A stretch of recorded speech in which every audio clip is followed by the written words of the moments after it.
आज बात करेंगे उस राजा की जिसको लोग इतिहास का सबसे क्रूर और डरावना सम्राट मानते हैं, चंगेज खान। क्या वो सच में एक बेरहम राक्षस था? क्या उसने लाखों लोगों को सिर्फ ताकत दिखाने के लिए मार डाला, या फिर इसके पीछे कोई सोच समझ के प्लान थे? चलो इतिहास के पन्ने पलटते हैं और खुद सोचते हैं, चंगेज खान सिर्फ एक जालिम हमलावर था या एक समझदार फतेह पाने वाला? चंगेज खान का असली नाम था तेमुजिन। ऐसा कहा जाता है कि जब वो पैदा हुआ था उसके हाथ में खून से जमा हुआ धब्बा था।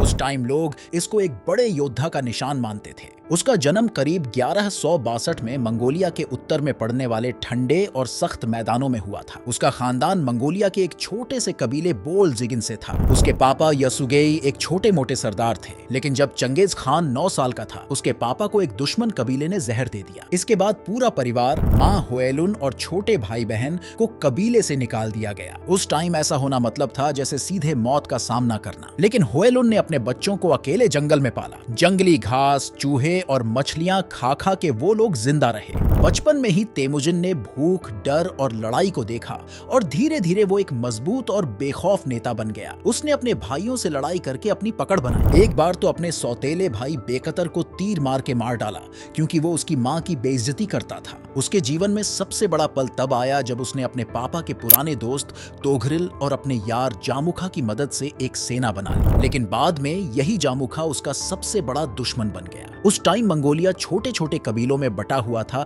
जो हर वक्त आपस में भिड़ते रहते थे। तेमुजिन ने एक एक करके इन कबीलों को या तो दोस्त बना के या लड़ाई करके अपने कब्जे में ले लिया। उसने मंगोलों के पुराने नियमों को तोड़ दिया। वो ऊंची जात या बड़े खानदान के बजाय काबिलियत के हिसाब से ओहदा देता था। इस वजह से वो आम फौजी और गरीब लोग में बहुत पसंद किया जाने लगा। 1206 में मंगोलिया के सारे कबीलों को हरा के उसको बोला गया चंगेज खान, यानी सब समंदरों पे राज करने वाला। लड़ाई से पहले वो दुश्मन के बारे में पूरी जानकारी जुटा लेता था। अगर कोई बिना नियम के चलता तो उसे मौत की सजा मिलती थी और जो लोग उसके साथ वफादार रहते उनको बड़ा ओहदा मिल जाता था। चंगेज खान का साम्राज्य चीन से लेके यूरोप तक लगभग 3 करोड़ वर्ग किलोमीटर तक फैला हुआ था। आज भी ये दुनिया का सबसे बड़ा जमीन वाला साम्राज्य माना जाता है। उसने लाखों लोगों को मार डाला। कई बार तो बस डर बैठाने के लिए बगावत करने वाले शहर को जला देता था, वहाँ के लोगों को खत्म कर देता था। पर ये सब उसके डर वाला प्लान का हिस्सा था। उसका मानना था अगर लोग मुझसे डरेंगे तो कभी बगावत नहीं करेंगे। मंगोल फौज पूरा का पूरा घोड़े पर चलता था।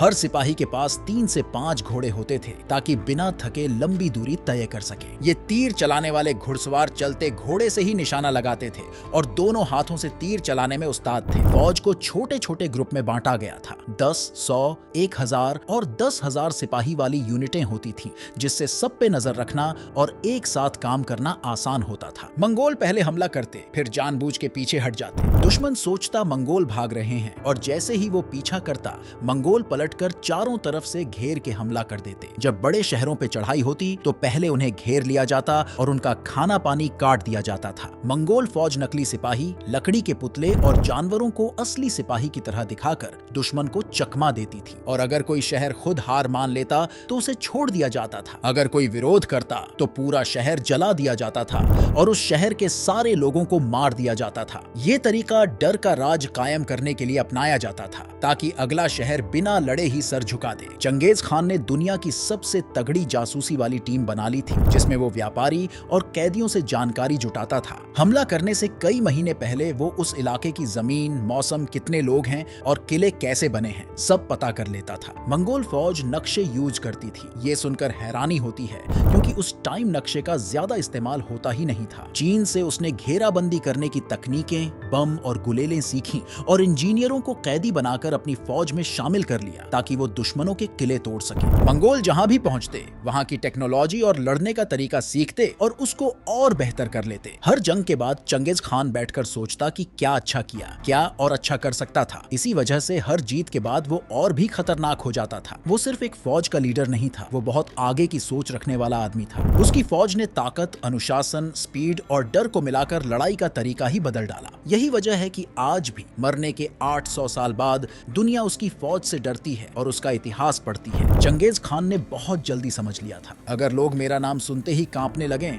तो आधी जंग तो मैं वैसे ही जीत लूंगा। वो जानबूझकर कुछ शहरों में बहुत भयानक कत्लेआम करता था ताकि बाकी शहर डर कर बिना लड़े ही हार मान ले। ये डर की चाल बहुत काम की साबित हुई। उदाहरण के लिए जब बुखारा के बाद समरकंद पर हमला हुआ तो वहां के लोगों ने पहले ही झंडा उठाकर हार मान ली थी। चंगेज खान अच्छे से जानता था कि अगर किसी एक ने बगावत की और उसे ऐसी सजा दी जाए कि सबके रोंगटे खड़े हो जाएं, तो उसके आसपास के 10 शहर सोचेंगे अगर हमने भी ऐसा किया तो हमारे साथ भी ऐसा ही होगा। इसलिए कई बार उसने ऐसा किया कि किसी एक बागी शहर को पूरी तरह मिटा दिया ताकि दूसरों को सबक मिल जाए। वो सिपाहियों को हुक्म देता था कि अगर कोई शहर बिना लड़े सर झुका दे तो उसे छोड़ दो, लेकिन अगर टक्कर ले तो उसे मिटा दो। मतलब उसकी दरिंदगी शर्तों के साथ थी। अगर तुम मेरी बात नहीं मानोगे तो अंजाम बहुत बुरा होगा। चंगेज खान जंग शुरू होने से पहले ही दुश्मन का हौसला तोड़ने की तरकीब अपनाता था। उसके हमलों की खबरें जानबूझकर फैलाई जाती थीं ताकि लोग मंगोलों के आने से पहले ही डर और उदासी में डूब जाएं। इससे उनकी लड़ने की ताकत कम हो जाती थी। जंग के बाद मंगोल फौज जानबूझकर डरावने मंजर पीछे छोड़ देती थी, जैसे जलते हुए मुर्दे,